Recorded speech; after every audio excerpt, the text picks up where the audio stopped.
एक दफा हम जैसे ईद की नमाज पढ़ कर निकले तो वहां पर मेरी जूती चोरी हो गई, और जैसे ही हमने उस ईद पर मिठाई का डब्बा लिया तो वहां पर मिठाई की जगह गोबर निकल आया। अच्छी। तो आज मैं आपको सुनाता हूँ अपनी ईद स्टोरी टाइम में।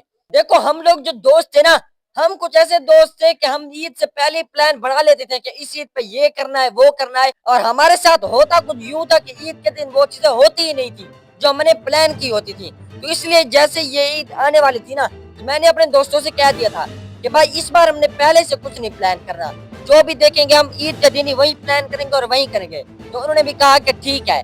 फिर हम लोग ईद का इंतजार करने लगे, और उसके बाद फिर आई चांद रात। और फिर चांद रात पे हमारा प्लान कुछ इस तरह से होता था कि जब भी चांद रात आती थी ना, तो हमारे एक दोस्त था अली, हम हर चांद रात पर जो है ना उसके घर सोया करते थे। तो इस चांद रात पर भी हमारा कुछ ऐसा ही प्लान था। तो जैसे ही चांद रात आई ना, तो हम लोग सब चले गए और हमने प्लान बना लिया कि हम अली के घर सोएंगे, और हम अपना घर छोड़कर अली के घर सिर्फ इसलिए सोया करते थे ताकि हम पूरी रात जाग सके। यानी हम अपना घर छोड़कर दूसरे के घर सोया करते थे सिर्फ जागने के लिए, सिर्फ मौज मस्ती करने के लिए, क्योंकि हमारा प्लान ऐसे हुआ करता था। हम हर चांद रात पर अली के घर सोते थे और वहां पर सारी रात जागकर मौज मस्ती किया करते थे। तो इस बार भी हमने कुछ ऐसे ही किया। जैसे ही चांद रात आई तो हम उसके घर सोए, लेकिन हम सोए नहीं। सोते सिर्फ हम रात सोते सिर्फ हम 2 या 3 घंटे ही थे, वो भी लास्ट के सुबह वाले। बाकी हम सारी रात जागा ही करते थे। तो इस बार भी हमने कुछ ऐसा ही किया। फिर आया ईद का दिन, और ईद के दिन हम सब फजर की नमाज के टाइम सब दोस्त उठ गए और सब चले गए अपने अपने घर। तो मैंने जाते ही फजर की नमाज अदा की, और इसके बाद मैं ईद की तैयारी करने लगा। तो ईद की तैयारी में सीन कुछ इस तरह था कि हर चीज नई पहननी थी सिवाय जूती के, क्योंकि आपको तो पता ही होगा कि मस्जिद में अगर आप नई जूती पहन कर गए तो वो जूती खत्म, यानी उस जूती का पहला और आखिरी दिन वही होगा। तो इसलिए मैंने यहाँ पे समझदारी का मुजाहरा करते हुए मैंने सोचा कि ईद पर पुरानी जूती पहन ली जाए।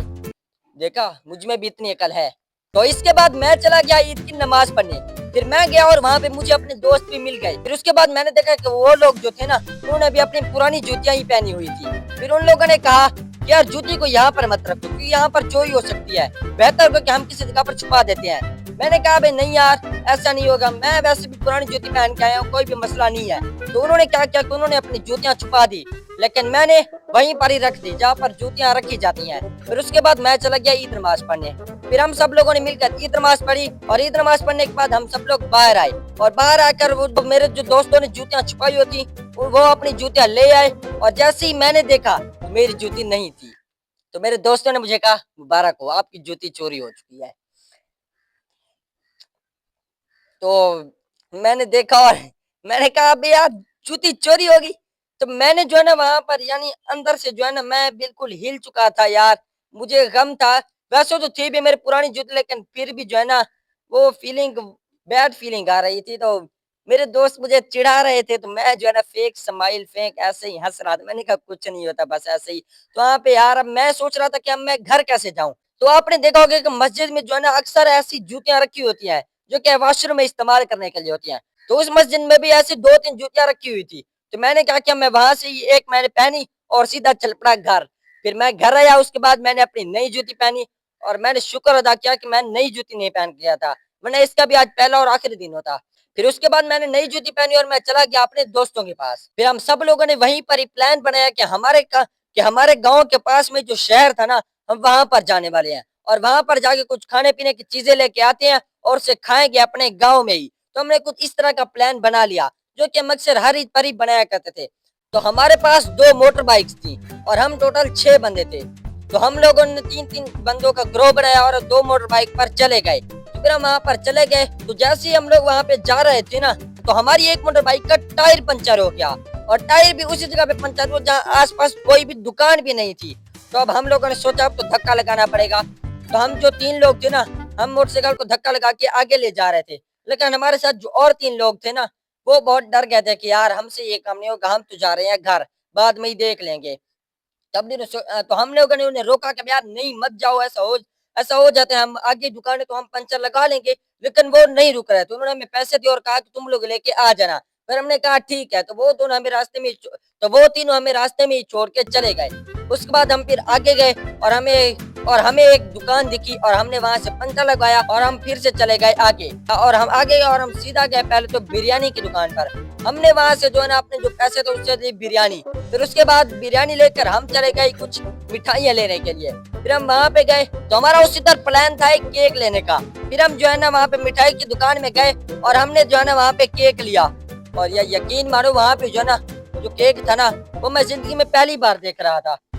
यार मतलब वो बात अलग है, हम यार गरीब हैं यार सच में। मतलब मैं केक भी जिंदगी में पहली बार यार सच में यार मैं उस टाइम यार मैं अभी यार तू आ बता ही नहीं, बता कि हम कितने गरीब हैं। अभी नीचे हो कैमरे पे तो नीचे हो बता। फिर उसके बाद हम लोगों ने वहां से केक लिया और हम लोग वहां से चले गए। तो मेरे साथ मेरे दो दोस्त थे, काशिफ और अब्बास। और हम जैसे वहां पे आ रहे थे ना तो यहाँ से ये जो काशिफ था ना ये ये एक ऐसा लड़का था जो कि हर वक्त मजाक में ही रहता था। यानी वह हर वक्त जो है ना फनी मूड में रहता था। जैसा कि हम मिसाल के तौर पर अगर यहाँ पे मोहल्ले में किसी की लड़ाई हो जाती थी ना या किसी की लड़ाई हो जाती थी या फिर कोई बहुत परेशान होता था तो ये उसे भी नहीं चाहता, तो यह हमेशा वहां पे मजाक के मूड में ही रहता था। ये सीरियस था ही नहीं। तो वहां पे जो है ना हम रास्ते में केक और बिरयानी लेकर आ रहे थे तो इसने कहा कि अभी यार रुको, मैं क्या कहता हूँ कि जो हमारा केक वाला डब्बा है ना हम इससे केक निकाल कर इसमें गोबर डाल देते हैं और फिर जाकर हमारे जो आगे दोस्त है ना हम उनके साथ प्रैंक करेंगे। मैंने कहा यार ये क्या कर रहा है तू, ऐसे ही फजूल में ऐसे ही यार तू कह रहा है हम ऐसा नहीं करेंगे, ऐसे खाने की चीजों के साथ कौन करता है।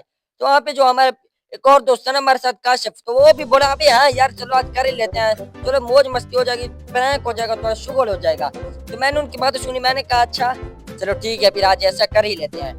फिर हम लोग फटाफट से दोबारा उसी दुकान पर आए और हमने वहां से खाली डब्बा पकड़ लिया। फिर खाली डब्बा लिया और हम दोबारा से चले गए। फिर हम रास्ते में हमें जो है ना अब हम ढूंढ रहे थे गोबर। तो आपको क्या होगा गाँव में आपको जहाँ भी देखो वहीं पर गोबर मिल जाएगा। तो हम वहां पे पहुंचे और हमें गोबर मिल गया और हमने उस गोबर को जो अपने उस बॉक्स में पैक कर लिया और उसे चले गया। और वो जो केक वाला डब्बा था ना हम लोगों ने उसे छुपा दिया। तो फिर उसके बाद जो है हम चले गए और हम अपने दोस्तों के पास पहुंच गए।